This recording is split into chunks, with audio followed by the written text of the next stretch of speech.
Bəzi sürücülər var ki, dayanma nədir, durma nədir, onların fərqini bilmir.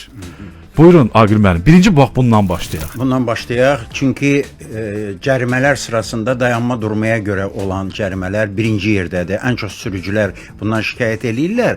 Amma ki, bəziləri heç bilmirlər dayanmanın durmadan fərqi nədir. Fərqi nədir, bəli. Ona görə dayanma Ceyhun, deməli, siz də məndən də yaxşı bilirsiniz ki, yalnız sərnişini mindirib düşürmək üçün olan prosesdir və yükü boşaldıb və doldurmaq üçün olan prosesdir.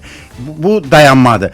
Durma isə, məsəl üçün, əgər siz deməli o sərnişini gözləyirsinizsə, lap bir dəqiqə gözləyir, bu artıq durmadır. Siz əgər maşını yarım dəqiqəlik, bir dəqiqəlik, yarım saatlıq tərk edirsinizsə, bu artıq durmadır. Maşının içində hətta bəziləri deyirlər ki, mən dostumu gözləyirdim, mənə yazdılar dayanma, durma qadağandır nişanın altında. Dayanma qadağandır nişanı siz bilirsiniz ki, həm də durmanı qadağan edir. Amma durma qadağandır nişanı dayanmanı qadağan etmir və sürücülər deyirlər ki, axı mən maşının içində oturmuşdum, mənə niyə cərimə yazdılar? Əslində isə, hətta maşının içində kimisə gözləyirsinizsə, bu artıq durma sayılır. Dayanma ilə durmanın fərqi bax ki, əsas məsələ